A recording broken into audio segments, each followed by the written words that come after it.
नमस्कार दोस्तों, मैं लेकर आई हूँ फिर से एक नई कहानी। अनोखा हनीमून। रमेश जी के सबसे छोटे बेटे मोहन का विवाह धूमधाम से संपन्न हो गया था। रमेश बाबू और सुशीला देवी को 4 संतानें थीं, 3 बेटियां और चौथे में सबसे छोटा पुत्र मोहन। रमेश बाबू जब करीब 30 वर्ष पूर्व इस शहर आए थे तो उन्होंने सड़क किनारे साप्ताहिक बाजार में रेडीमेड कपड़े बेचने का काम शुरू किया था। एक कमरे का घर, उसी में किचन, बेडरूम और दुकान का सामान भी। बेहद तकलीफ भरे जाने कितने वर्ष गुजारे थे उन दोनों ने, किंतु कठोर परिश्रम और बच्चों को बेहतर जीवन देने की ललक की वजह से वो हर मुश्किल से लड़ते हुए आगे बढ़ते चले गए थे। आज शहर के मुख्य चौराहे पर उनकी मशहूर रेडीमेड कपड़ों और साड़ियों का शोरूम था। अपना बड़ा सा घर था, गाड़ी घोड़ा नौकर चाकर सब कुछ था। फिर भी रमेश बाबू और सुशीला देवी एक एक पैसा बस बच्चों पे खर्च किया करते थे। खुद पे खर्च करना तो जैसे कभी उन्हें आया ही नहीं। चारों बच्चों की शिक्षा और पालन में कोई कमी नहीं छोड़ी थी उन्होंने। फिर तीनों पुत्रियों का संस्कारी और संपन्न घरों में विवाह किया और अब मोहन का विवाह भी हो गया था। मोहन के लिए उन्होंने बचपन के मित्र और सरकारी स्कूल के चपरासी हरि गोपाल की पुत्री सुधा को बहुत पहले ही चुना था।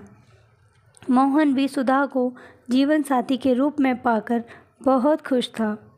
विवाह की भागम भाग और मेहमानों की विदाई के बाद आज पहली बार पूरा परिवार एक साथ खाने बैठा था। तीनों बेटियां अभी कुछ दिन मायके रुकने वाली थी। सुधा छोटी नंद के साथ मिलकर सबको परोस रही थी। सुधा, बिटिया और मोहन, अब तुम दोनों सप्ताह के 10 दिन के लिए कहीं घूम आओ। तुम दोनों का दाम्पत्य जीवन आरंभ हो गया है। विवाह के उपरांत मनुष्य का एक नवजन्म होता है। ऐसे में तुम दोनों कुछ दिन किसी ठंडे और हरे भरे इलाके में बिता आओ ताकि दाम्पत्य जीवन में हमेशा ठंडक और हरियाली बनी रहे। रमेश बाबू ने भोजन के पश्चात इलायची का दाना मुंह में रखते हुए कहा, तुम्हारे बाबूजी ठीक कह रहे हैं बेटा।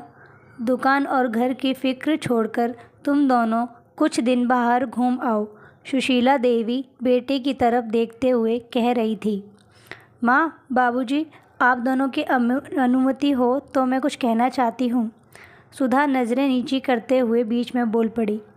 हाँ बेटा, बोलो बोलो, इसमें भला अनुमति की क्या बात है। सास ससुर एक साथ बोल पड़े। माँ, बाबूजी, आप दोनों ने पूरा जीवन बच्चों के बेहतर भविष्य के लिए खपा दिया है। पिताजी के मुंह से बचपन से सब सुनती रही हूँ कि आप दोनों अपने लिए एक साड़ी या गमछा तक खरीदने से पहले 10 बार सोचते थे, लेकिन बच्चों के लिए कभी कोई कमी नहीं रखी। बाबूजी, आप दोनों तो शादी के बाद किसी बर्फीले या हरे भरे इलाके में घूमने नहीं गए। फिर आप बताइए कि कैसे इतना ठंडा स्वभाव और भरा दाम्पत्य जीवन आप दोनों को मिला। हम दोनों के सामने घूमने के लिए पूरा जीवन पड़ा है। अब घूमने और दुनिया देखने की बारी किसी की है तो वो आप दोनों की है। हम दोनों ने आप दोनों का यूरोप घूमने का 1 महीने का प्लान बना दिया है। वीज़ा, टिकट सबका इंतज़ाम हो चुका है। कल मैं आप दोनों को लेकर मॉल जाऊंगी ताकि यूरोप के मौसम के अनुसार गर्म कपड़े और यात्रा के दूसरे ज़रूरी सामान की खरीद हो जाए। अगले रविवार आप लोगों को निकलना है और हाँ, टूर कंपनी वाले आप लोगों का हर तरह से ख्याल रखेंगे। और हाँ माँ, मेरे लिए लंदन से एक हैट ज़रूर लेती आना। मोहन हंसते हुए बोला और फिर सुधा और मोहन खिलखिलाकर हंसने लगे। दुनिया भर के दुख तकलीफ़ उठा चुके रमेश बाबू को यकीन नहीं हो रहा था कि आज के युग में शादी होकर आई पुत्र वधू अपने सैर सपाटे की सोचने की बजाय सास ससुर के लिए विदेश दौरे का प्रोग्राम बनाने में लगी थी। वाह भाभी, आप दोनों ने खुद की बजाय मम्मी पापा के हनीमून का इंतज़ाम कर दिया है। बोलते हुए तीनों बहनें अपने भाई और भाभी से लिपट गई थीं। धन्यवाद दोस्तों। कहानी अच्छी लगी हो तो प्लीज़ सब्सक्राइब करें, कमेंट और लाइक करें। धन्यवाद।